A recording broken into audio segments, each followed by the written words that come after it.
भाई इससे पहले जो ना हमने माइलेज टेस्ट किया था टाटा सफारी का, टाटा हैरियर का, MG हेक्टर डीजल मैनुअल का, और उन तीनों गाड़ियों में भी सेम यही इंजन था जो जीप कंपास डीजल में है। डीजल में ही आती है, पेट्रोल में ये भी नहीं आती। लेकिन इस गाड़ी में ये इंजन क्या माइलेज निकालता है, इस गाड़ी के डायमेंशंस के हिसाब से, वेट के हिसाब से, इसकी ट्यूनिंग के हिसाब से, वो आज अपन देखेंगे। और ये जो जीप कंपास है ना, ये चल चुकी है लगभग 17,000 किलोमीटर। तो चलिए इसका टैंक फुल कराते हैं और चलाते हैं इसको हाईवे पे। किसी एक्सप्रेसवे पे तो नहीं चलाएंगे, बट हाँ NH8 पे मैं इसको चलाऊंगा। गुड़गांव से लेके जाऊंगा और लगभग जयपुर तक सामरलेगम जा रहे हैं, उसके भी शॉर्ट्स आप देखना, मजा आएगा आपको। तो चलिए जी करते हैं वीडियो को स्टार्ट। तो चलिए जी टैंक को जो है बिल्कुल फुल करा लेते हैं, ऑटो कट तक कर दो भाई स्टार्ट। तो जो बिल्कुल ऑटो कट तक कराएंगे अपन, बिल्कुल ऊपर तक नहीं कराएंगे क्योंकि वो सेफ नहीं होता है। और डीजल में जो है एक ही वेरिएंट आता है जीप कंपास का, कोई पेट्रोल वेरिएंट वगैरह यहाँ पे नहीं आता है। सो लेट्स सी क्या कुछ जो है एवरेज निकल के आती है। बाकी फिलहाल जो इसका टैंक फुल ही था, आई थिंक 10 से 12 लीटर के आसपास आ जाना चाहिए। ओ भाई सब 9 पे, सो 9 लीटर के आसपास आया ऑटो कट पे। नहीं अब मत करो भाई, बस ऑटो कट हो गया ना, निकाल लो। सो अभी जब दोबारा फिल कराएंगे तब भी ऑटो कट ही कराएंगे। सो अभी जो ना आप लोग चेक करो, टैंक जो बिल्कुल फुल हो चुका है, 622 की रेंज आ चुकी है। इसको मैं कर लेता हूँ रीसेट, एंड जो ट्रिप है वो भी मैं आपको दिखा देता हूँ। वैसे तो नीचे टोटल ओडोमीटर पे आप देख सकते हो, तो यहाँ पे 2 ट्रिप है, ट्रिप ए, ये ट्रिप बी, ठीक है। ट्रिप ए को ही अपन रीसेट कर लेते हैं यहाँ से, ठीक है, ट्रिप ए रीसेट। और जो माइलेज थी वो भी जो है मैंने यहाँ से रीसेट कर लिया, ये देख सकते हो। तो चलिए ले चलते हैं और देखते हैं क्या एवरेज देती है गाड़ी में। दोनों फिलहाल 3 लोग हम हैं, और जो स्पीड रहेगी वो हाईवे के अकॉर्डिंग रहेगी, जैसी कंडीशन रहेगी वैसे ही अपन चलाएंगे। AC वगैरह सब ऑन है। और फिलहाल जो है ना आप लोग चेकआउट करो, 13.8 के आसपास की जो एवरेज है वो यहाँ पे शो कर रहा है, अभी 14 हो गई है। सो इसके जो ना RPMs बड़े ही सही रहते हैं। वो कैसे, क्योंकि इसमें 9 स्पीड का जो है ना टॉर्क कन्वर्टर आता है, जिसकी वजह से होता है क्या है कि आप हाई स्पीड में भी चल रहे हो ना, लाइक मैं 120 130 भी चल रहा हूँ तो भी अंडर 2000 RPM रहती है। ये जो सबसे बढ़िया प्लस पॉइंट है, कंपास ले लो या फिर मेरिडियन ले लो, क्योंकि ये जो बड़े बड़े गियरबॉक्स होते हैं ना, ये मोस्टली अपने को प्रीमियम कार्स में मिलता है, लाइक BMW, मर्सिडीज वगैरह में, लेकिन यहाँ पे जीप अपनी इन सब कार्स में दे रहा है। सो आई थिंक इसकी वजह से भी कहीं ना कहीं जो इसकी फ्यूल एफिशिएंसी है ना, वो आपको कुछ हद तक बढ़िया मिलेगी comparing to Safari, Harrier and जो है बाकी वो कारें जो इस इंजन के साथ में ऑलरेडी बिक रही है। 36 किलोमीटर्स में जो है ना 21.5 की एवरेज इसने दी है। आप ही देखो यहाँ पे जो 90 की स्पीड में मैं चल रहा हूँ और ये लगभग 1400 RPM पे चल रही है। तो माइलेज तो अपने आप देगी ना, क्योंकि RPM इतने बढ़िया तरीके से इसमें सेट रहते हैं। तो जो RPM रेशियो है ना, उसकी वजह से ये बढ़िया एवरेज दे पाती है। अभी मैं थोड़ी ना स्पीड अप करके दिखाता हूँ आपको, और फिर आप लोग देखना कि जो RPM है वो बहुत ज़्यादा डाउन रहते हैं। अब ये देखो वापस इसने 9th गियर डाला, आई थिंक 9th गियर में है अभी। और ये देखो अब 100 की स्पीड थोड़ी सी और अप कर लेता हूँ। तो ये जो गियरबॉक्स है ना, सारा कमाल इसका है। उसकी वजह से ही जो है इंजन इतना स्मूथ चलता है, गाड़ी में कोई वाइब्रेशन फील नहीं होती, इतनी सॉफ्ट फील होती है ना गाड़ी पूरी। अब ये देखो 2000 RPM के आसपास जाने को है, लगभग 1700 RPM पे ये 112। थोड़ी सी और खींचूंगा हल्की सी इसको, देखते जाओ आप लोग। सो जो मेन है ना रोल, वो RPM का ही रहता है। ये 120 जा चुकी है, अभी इसमें वार्निंग आ गई है, बट अगेन 2000 RPM अभी टच भी नहीं किए इसने। ये देखो 130 पे ये 2000 RPM पे चल रही है। तो ये कमाल है भाई इस गाड़ी के। सभी रोड बढ़िया है ना, तो अपन देखो 117 मतलब 120 के आसपास जो है कर रहे हैं क्रूज, और काफ़ी स्टेबल चलती है गाड़ी। सस्पेंशन सेटअप इतना बढ़िया है ना कि आपको थकावट फील होगी नहीं। अभी मैं आपको दिखाता हूँ कितने किलोमीटर हम चले हैं और क्या कुछ जो है फिलहाल एवरेज जो है निकल के आई है।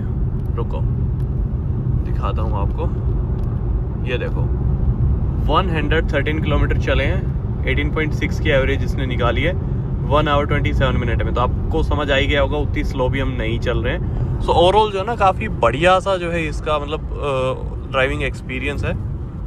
ब्रेकिंग वगैरह भी जो है बढ़िया है, बट ये एकदम से जहाँ ट्रक वगैरह खड़े कर देते हैं ना, वहाँ बड़ा पंगा आता है। अभी जो चेक करो 152 किलोमीटर चले हैं, 18.6 की जो माइलेज है ना वो आ रही है, और काफ़ी सही स्पीड में चलाई है, मतलब 100-120 के बीच में, और 1 आवर 53 मिनट्स, मतलब ऑलमोस्ट 2 घंटे लगे।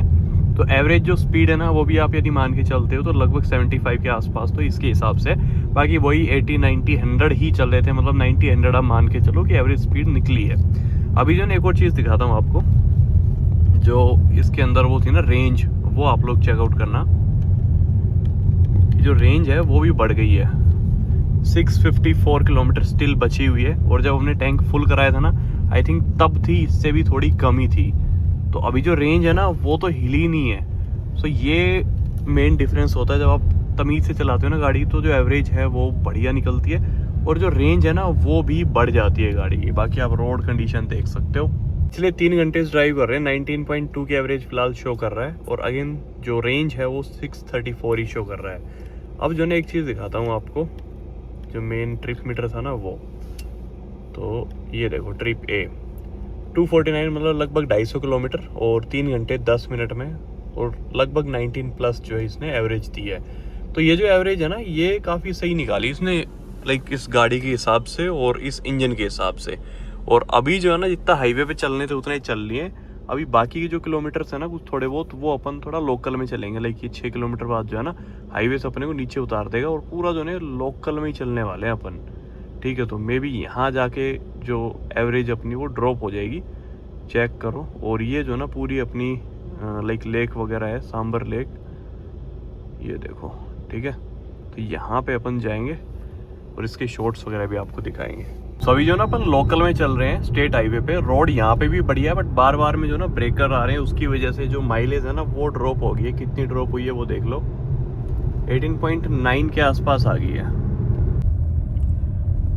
सो भाई लगभग 1-1.5 घंटे हमने यहाँ पे ड्राइव की गाड़ी। ठीक है, और माइलेज भी जो है ड्रॉप होगी क्योंकि यहाँ पे थोड़ा रेव भी किया था गाड़ी को, अच्छे से थोड़ा भगाया भी था, दैट्स वाई। तो यहाँ पे 17.8 आ गई और जब आए थे ना तो लगभग थी 18.9 के आसपास।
तो ये कुछ नज़ारा था, बाकी ड्रोन शॉट आपने देखे ही है। तो चलिए जब भी लेके चलेंगे इसको डायरेक्ट पेट्रोल पंप पे और फिर फुल करा लेंगे और लेट्स सी क्या माइलेज देती है। अब इसमें जो है ना इस चीज़ को भी आप इंक्लूड कर लेना कि जिस तरीके से हमने यहाँ पे गाड़ी चलाई, ठीक है, वो सब चीज़ें थोड़ी लोकल में चलाई वो सब।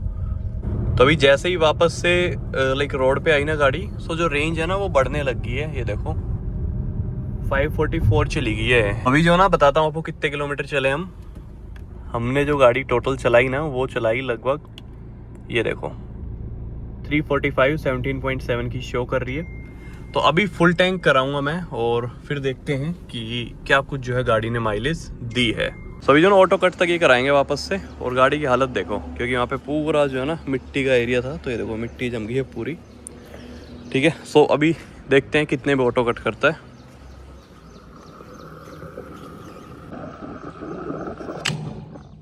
सभी जो ना ऑटो कट कर दिया है और लगभग 20 लीटर के आसपास डीजल इसके अंदर आया है 19.87 पे। सो अपनी जो गाड़ी चली थी ना वो चली थी 345 किलोमीटर। 345 डिवाइड कर लेते हैं इसको अपन 19.87 से, सॉरी। अब जो माइलेज है वो कुछ इतनी निकली है 17.36 की, और गाड़ी के अंदर जो शो कर रहा था वो भी इतनी ही थी। सो ये जो इंजन है ना इस कंपास में सबसे बढ़िया माइलेज देता है। हेक्टर डीजल में भी आता है, वहाँ पे भी इसने इतनी माइलेज नहीं दी, बट या क्लोज थी काफ़ी।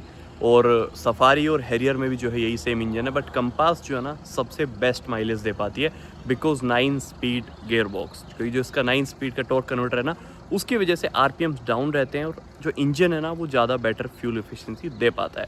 तो चलिए ये तो कुछ आज की वीडियो में आपको कैसे लगी नीचे कमेंट में बताना। बाकी मिलते हैं नेक्स्ट वीडियो में, तब तक के लिए जय Hind, Vande Mataram, love you guys.